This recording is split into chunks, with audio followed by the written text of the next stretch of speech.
दोस्तों नमस्कार। आज की कहानी नारियल का जन्म। पुराने समय में कार निकोबार के एल्कामेरी में दो मित्र रहते थे। एक का नाम अशोगी और दूसरे का नाम एनालो था। दोनों एक दूसरे को बहुत प्यार करते थे। वे साथ साथ काम करते, जो कुछ वे कमाते उससे साथ साथ खाते और दुख सुख में साथ रहते। दोनों पूरे दिन काम में लगे रहते थे। कार निकोबार में एक बार सूखा पड़ा। हालांकि निकोबार चारों ओर समुद्र से घिरा था, लेकिन पूरे साल पानी की एक बूंद भी नहीं बरसी थी। सारे कुएं सूख गए थे। मनुष्य, जानवर, पक्षी बिना पानी के मर रहे थे। अशोगी एक अच्छा जादूगर था। उसके गांव वाले ही नहीं, दूर दूर से दूसरे लोग भी उसका जादू देखने को आते थे। एक दिन दोनों दोस्त घास काटने को गए। अशोगी को अपनी छुरी तेज करनी थी, लेकिन आसपास कहीं पानी नजर नहीं आ रहा था। ऐसे में अशोगी जंगल में घुस गया और जादू के बल पर जमीन से पानी निकाल लिया। उसे लेकर वह अपने मित्र एनालो के पास आया। एनालो को बड़ा आश्चर्य हुआ। यह पानी तुम कहाँ से ले आए? उसने अशोगी से पूछा। जंगल के भीतर से, अशोगी ने संक्षिप्त सा उत्तर दिया। देखो, मैं तुम्हारा सबसे गहरा दोस्त हूँ, एनालो लालचपूर्वक बोला। मुझे भी यह जादू सिखाओ ना। एनालो, मेरे दोस्त, मुझे तुम्हारी दोस्ती पर कोई शक नहीं। अशोगी ने सपाट आवाज में बोलना शुरू किया।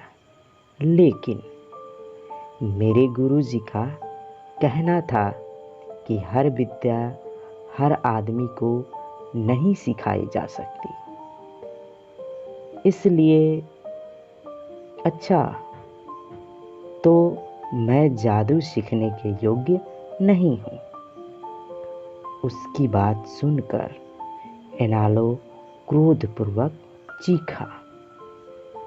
इस नाराजगी में उसने अपने मित्र का सिर धड़ से उड़ा दिया। अशोगी के धड़ को उसने वहीं दफन कर दिया और सिर को लेकर घर आ गया। घर पर उसने अशोगी के सिर को एक खंभे पर लटका दिया। रात में वह सिर एनालो से बहुत सी बातें किया करता था।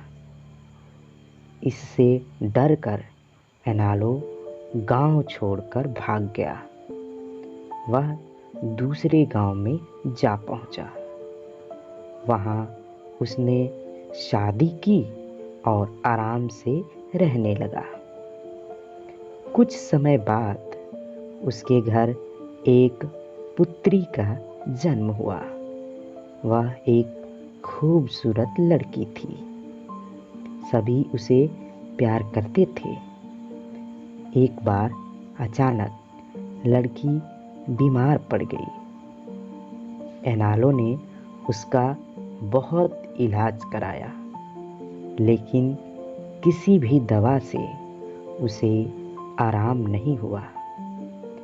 दुखी और थका हारा एनालो एक रात जल्दी सो गया। गहरी नींद में उसने एक स्वप्न देखा। सपने में उसके दोस्त असोंगी के कटे हुए सिर ने उससे यह कहा, इस सिर को जमीन में दबा दो, उससे एक पेड़ उगेगा। जब उस पर फल आ जाए तब उस फल को तोड़ना। उस फल को काटने पर उसके भीतर पानी निकलेगा। वह पानी अपनी बेटी को पिलाओ, वह ठीक हो जाएगी। एनालो की नींद टूट गई। वह मुंह अंधेरे ही उठ बैठा और दौड़ता हुआ अपने पुराने गांव में पहुंचा।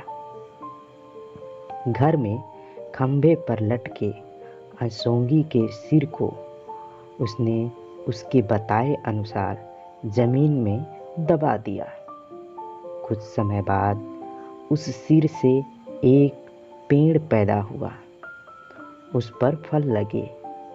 एनालो ने फलों को बीच से काटा और पानी निकालकर बेटी को पिलाया। कुछ ही दिनों में लड़की बिल्कुल चंगी हो गई। एनालो उसे स्वस्थ देखकर बहुत खुश हुआ। उसे दुख हुआ कि उसने असोंगी जैसे भला चाहने वाले मित्र के साथ घात किया। निकोबार के लोग आज भी नारियल को असोंगी के सिर से पैदा हुआ फल मानते हैं। तो दोस्तों, ये थी आज की कहानी, जिसकी वास्तविकता से कोई संबंध है या नहीं, आप कमेंट करके बताएं। मिलते हैं एक और कहानी लेकर। तब तक के लिए नमस्कार, जय हिंद, वंदे मातरम।